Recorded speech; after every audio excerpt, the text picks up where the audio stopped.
KKMD 685와 미 군사 전문지 워존 번역. 공중급유에 성공한 KF-21에 대한 미 군사 전문지의 평가. F-35의 매력적인 대안으로 떠오를 가능성 높아졌다.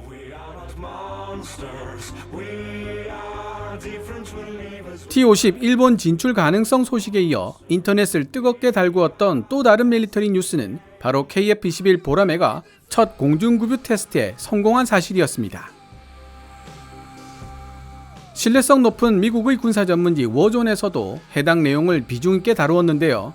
워존은 KF-21 보라매가 첫 공중급유 테스트에 성공했다는 소식에 대해 어느 뭐로 보나 KF-21 보라매는 놀랍도록 빠른 일정으로 개발되고 있으며 일정 지연과 비용 초과가 발생하기 쉬운 차세대 전투기 개발 프로그램이라는 사실을 생각해 본다면 놀라움은 더 커질 수밖에 없다고 언급하고 있습니다. 동시에 워존은 KF-21 보라매가 최종적으로 4.75세대 전투기가 될지도 모른다고 예상하고 있습니다. 4.75세대 전투기란 5세대 전투기에서 찾아볼 수 있는 많은 이점들을 제공하는 반면 5세대 전투기라면 피해갈 수 없는 막대한 개발 및 운용 유지비 그리고 긴 개발 기간이라는 난맥상들을 어느 정도 피해갈 수 있는 종류의 전투기를 뜻한다고 친절하게 설명까지 덧붙이고 있고요. 기술적 측면의 디테일이라는 점에서 워존을 따라갈 수 있는 군사 전문지는 좀처럼 찾아보기 힘든데요.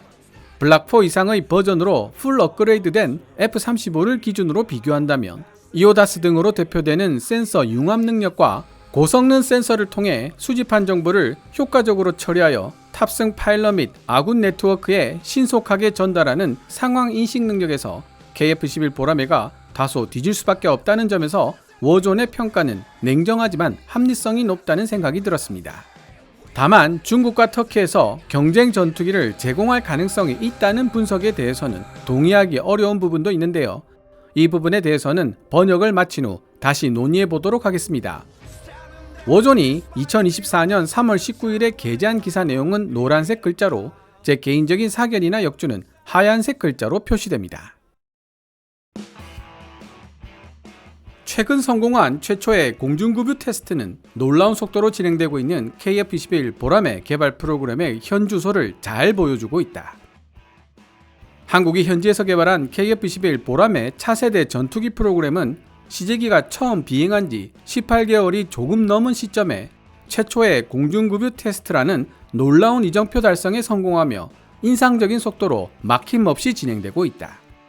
한편 복자형을 포함한 6대의 시제기가 완성되었으며 2026년 하반기쯤 대한민국 공군에 양산형 1호기를 전달할 계획이다.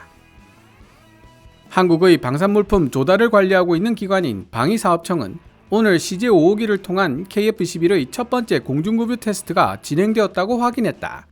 KF-21은 대한민국 공군이 KC-330 시그너스로 명명한 에어버스 A330 다목적 급유기로부터 공중급유를 받았다. 방위사업청은 KF-21 CJ-5호기가 오늘 오전 9시 45분쯤 제3훈련 비행단 활주로를 이륙해 남해 상공에서 공중급유 비행을 성공적으로 수행했다고 밝혔다. 대한민국 공군의 제3훈련 비행단은 한국 남동쪽에 위치한 사천공항에 배치되어 있다. 이번 비행에는 2인승 경전투기 FA-52 동행하여 급유 비행 과정을 정밀하게 추적, 관찰했다. 배포된 영상은 KF-21이 공중급유기의 급유붐과 연결되어 있는 모습과 성공적으로 분리되는 모습을 보여준다.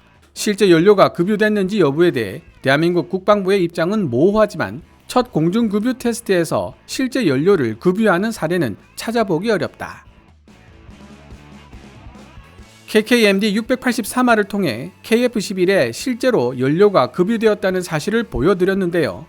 외신이나 일부 군사 전문가들이 KF-21 공중급유 테스트에 실제로 연료가 주입되지 않았다는 의구심을 제기하는 이유에 대해 워존이 잘 설명해주고 있습니다. 보통 최초 공중급유 테스트에는 연료 이송을 실제로 시도하지 않는 것이 일반적이라는 뜻이죠. 그런데 KF-21 보라매 급유 장면을 유심히 보고 있으면 2번 이상의 연결 테스트가 있었을 것이라는 사실을 유추할 수 있습니다.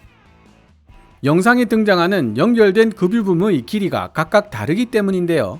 어쩌면 2번의 비행으로 나누어서 진행해야 할 테스트를 한 번의 비행으로 진행했을 수도 있습니다. 이와 비슷한 사례로 KF-11의 첫 초도 비행 때 반매립형 무장창에 탑재된 미티어 공대공 미사일이 진짜인지 목겁인지에 대해 논란이 일었는데 탑승 파일럿이 무장 탑재 테스트 횟수와 시간을 단축하기 위해 기폭 장치만 제거한 실탄을 사용했다고 언급한 적이 있었습니다. 대한민국 국방부는 방위사업청은 이번 비행 테스트에서 공중급유기 후방에서 발생하는 난기류가 KF-11의 조종에 어떠한 영향을 미치는지, 급유기와의 연결 및 분리가 안전하게 되는지를 평가하고 연료 이송 등 공중급유 기능을 확인하는 데 중점을 두었다고 밝혔다. 대한민국 국방부는 또한 통상 한 번의 공중급유로 KF-11의 작전 반경이 최소 50% 이상 증가할 것으로 예상된다고 밝혔다. 노지만 한국형 전투기 사업단장은 이번 공중급유 비행시험 성공은 KF-11의 작전 반경과 작전 시간을 대폭 확대해 대한민국 공군의 장거리 작전 능력 확보는 물론 전력 강화에도 크게 기여할 수 있다는 점에서 의미가 크다고 말했다. 더 많은 공중급유 테스트가 이어질 예정이며 방위사업청은 약 60회의 비행 테스트 과정을 통해 각각 다른 고도와 속도를 포함한 다양한 비행 영역에서 연료가 제대로 KF-11에 이송될 수 있는지 확인하기 위해 노력할 것이라고 전했다. 이는 2026년 상반기 마무리를 목표로 하는 광범위한 비행 테스트 프로그램의 일부이며 비행 테스트가 예정대로 성공할 경우 KF-11 양산 1호기가 2026년이 지나기 전에 대한민국 공군에 인도될 것이다. 이번 공중급유 테스트 성공은 KF-11 보라매 프로그램이 공식적으로 시작된 2016년으로부터 8년 만에 2021년 4월 CJ1호기가 출시되고 2022년 7월에 초도 비행에 성공한 지 2년 만에 이루어진 쾌거라고 할 수 있다. 지난해 2023년 5월 KF-11은 잠정적 전투 적합 판정을 받기도 했다. 어느 모로 보나 KF-11 보라매는 놀랍도록 빠른 일정으로 개발되고 있으며 일정 지연과 비용 초과가 발생하기 쉬운 차세대 전투기 개발 프로그램이라는 사실을 생각해 본다면 놀라움은 더욱 커질 수밖에 없다. 그렇다고 해서 KF-11에 더 이상 장애물이 없을 것이라는 말은 아니다. 실제로 KF-11 프로그램의 파트너인 인도네시아의 지위가 이미 골치 아픈 문제로 자리 잡고 있지만 지금까지 한국인들이 보여준 엄청난 KF-11 개발 속도는 대한민국이 국산 전투기를 개발하기 위해 적용시킨 매우 특별한 접근 방식을 반영하고 있다. 소위 5세대 전투기를 개발하려면 그에 상응하는 첨단 기능과 성능이 수반되어야 한다. 그러나 대한민국 방위사업청은 KF-11을 이러한 5세대 전투기가 아닌 1990년대 이후부터 등장한 좀 더 새롭고 현대화된 전투기들을 일반적으로 정의하는 명칭인 4.5세대 전투기로 묘사하고 있다. KF-11은 5세대 전투기들과는 달리 스텔스 기능을 기본 설계 요소로 차용하지 않고 있으며 5세대 전투기와 비교되는 또 다른 예로서 센서 융합 능력 역시 F-35에 비해 눈에 띄게 떨어지는 모습을 보여줄 것이다. 1950년대 후반으로 거슬러 올라가는 설계를 지닌 오래된 F-4E 팬텀2와 F-5EF 타이거2를 하루속히 교체해야 할 필요성에 직면한 대한민국 정부는 해외에서 전투기를 도입하는 대신 차세대 전투기 개발을 위한 패스트 트랙 전략을 선택했다. 이와 동시에 대한민국 공군은 미국이 공급하는 F-35A 스텔스 전투기라는 형태로 진정한 의미의 5세대 전투기도 함께 도입하고 있다. 보라매 프로그램이 지니고 있는 빨리빨리 퀵 픽스적 특성에도 불구하고 KF-11은 처음부터 능동 전자주사 배열 A사 레이더와 적외선 탐색 및 추적 장비 IRST를 탑재한 채 실전 배치될 예정이다. KF-11은 또한 램젯 엔진으로 추진되는 시계외 장거리 공대공 미사일 MBDA 미티어와 한국 자체 기술로 생산되는 공대지 장거리 순항 미사일 철룡 같은 강력한 무기들로 무장하게 된다. 그러나 한국은 이후 KF-11 보라매를 계속 개량해 나간다는 계획을 세우고 있는데 소위 블락2 버전으로 개량되면 더 넓은 범위의 공대지 임무 수행 능력을 포함하여 내부 무장창 같은 스텔스적 특성이 좀 더 광범위하게 적용될 것으로 예상된다.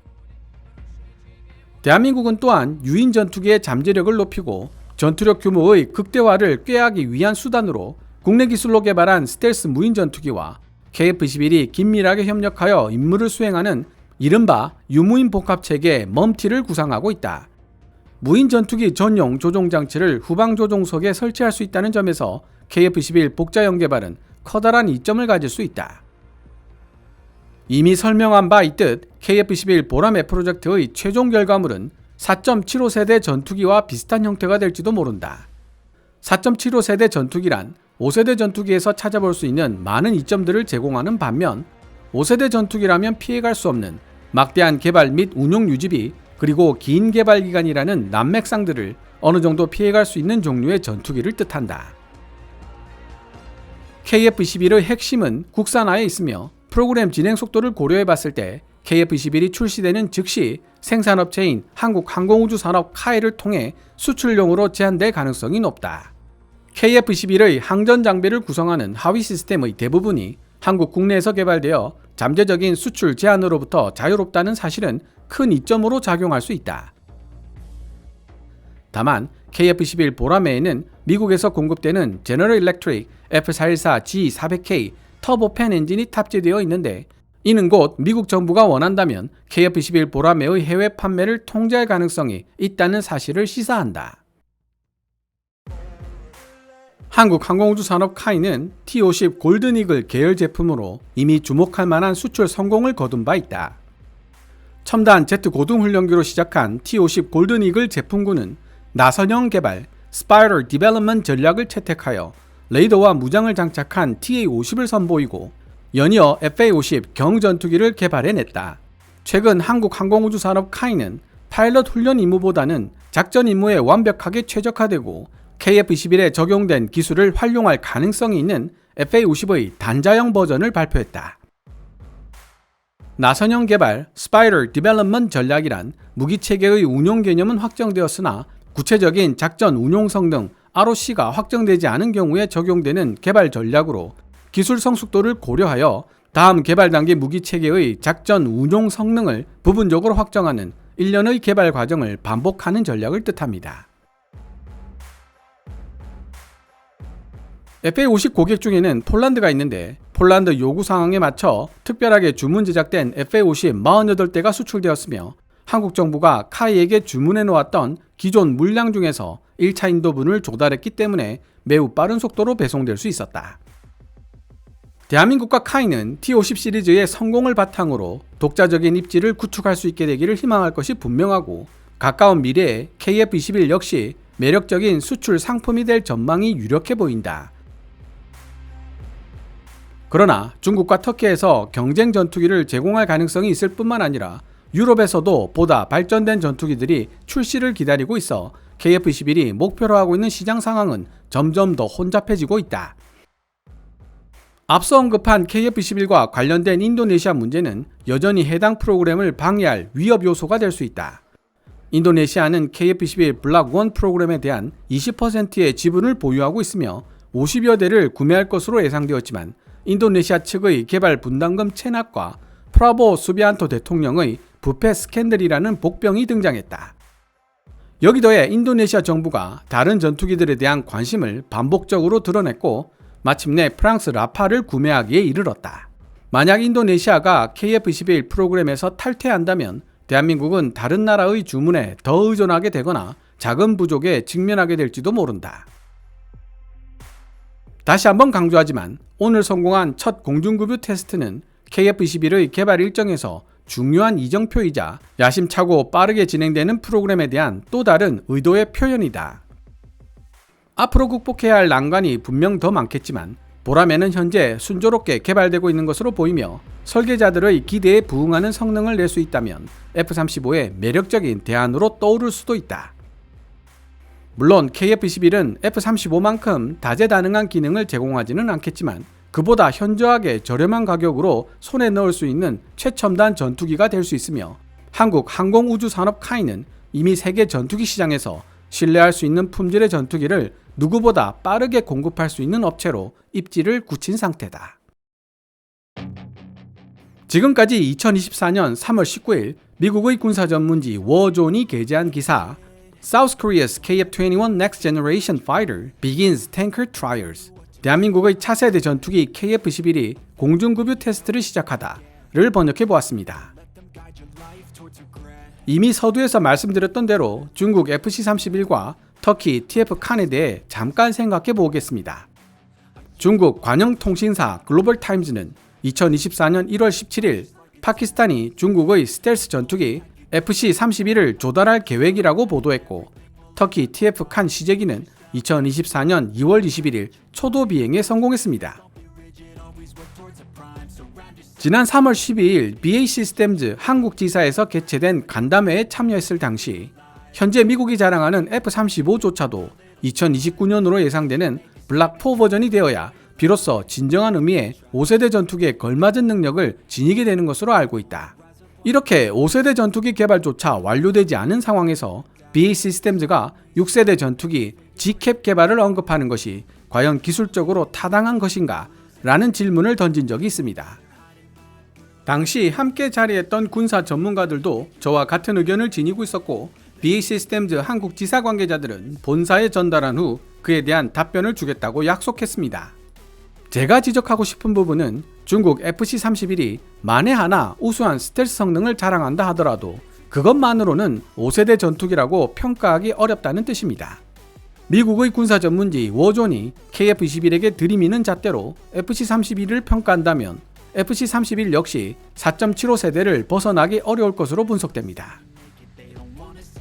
더구나 중국에 대한 미국의 군사, 경제, 정치적 압박은 나날이 심화되고 있으며 향후 러시아, 이란, 북한에 대한 통합제재법 CAA, TSA가 적용되는 범위에 중국이 포함될 가능성이 매우 높아지고 있습니다.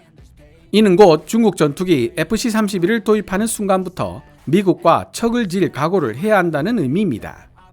전통적으로 러시아가 강한 영향력을 발휘했던 중동 및 동남아시아 방산시장에서 최근 대한민국이 좋은 성과를 낼 수 있었던 데는 CAA, TSA의 존재가 무시할 수 없는 역할을 했다는 것이 중론입니다. 터키 국민들에게 있어 TF-칸의 초도 비행은 정말 큰 의미를 지니고 있겠지만 TF-칸 프로젝트의 알맹이를 살펴보면 무수한 문제점들이 발견되고 있습니다. 사실 현 시점에서 TF-칸을 5세대 전투기라고 부르는 것도 많은 문제점을 내포하고 있는데요. 최근 공중급유 테스트를 안정적으로 성공시킨 KF-21 보라매와 비교하자면 오히려 커다란 기술적, 시간적 격차를 보여주고 있습니다. 마침 미국의 국제정세 전문지 National Interest가 지난 2월 21일 이와 관계된 기사를 실었습니다. Thai TF-칸, Turkey's new stealth fighter could become a big failure. 타이 TF-칸, 엄청난 실패로 끝나버릴 수 있는 터키의 신형 스텔스 전투기 라는 제목을 달고 있는 이 기사는 KKMD 다음 영상에서 소개해드리도록 하겠습니다. 오늘 KKMD에서 준비한 내용은 여기까지입니다. 시청자 여러분들의 좋아요와 구독 그리고 광고 시청은 KKMD의 미래를 위한 양식이 됩니다. 후원 멤버 및 슈퍼땡스로 후원해주시는 고마운 분들의 댓글은 항상 감사한 마음으로 챙겨 읽고 있습니다. 방송되었던 내용들은 KKMD 공식 블로그에서도 만나보실 수 있으니 구글이나 네이버 검색창에서 KKMD를 검색해 보시기 바랍니다. 지금까지 시청해 주셔서 감사합니다. 케빈즈 밀리터리 채널 KKMD